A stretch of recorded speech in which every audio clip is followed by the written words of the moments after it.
The US Fed Reserve has increased the benchmark rate 9 times starting March 2022.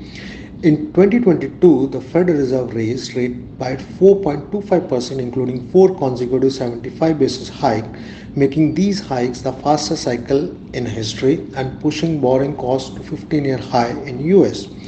Central banks across the world followed similar pattern in their fight against sticky and elevated inflation. Energy prices though have come off, the boil continue to threaten economies.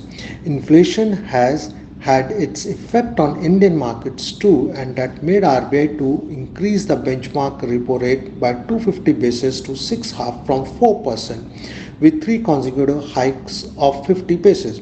Though in a surprising move, RBI decided to pause the key repo rate at 6.5 in the latest MPC, perhaps an indication that it would prefer to wait and watch as inflation moderated at 5.70% and not wanting to decelerate growth. Even after 250 basis hike, the credit growth has outpaced the deposit growth in India in the last 1 year. Credit offtake rose by 15% year on year for the fortnight ended 24th March 2023, while deposit growth lagged at 9.6%. Credit growth has been driven by personal loans, robust growth in NBFCs, and higher working capital requirement.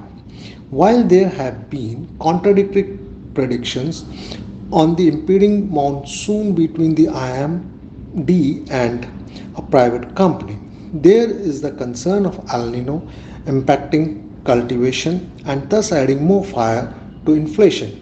As we wait and watch, we can reasonably argue that deposit rates could rise further due to elevated policy rate and intense competition between banks for deposits to meet strong credit demand.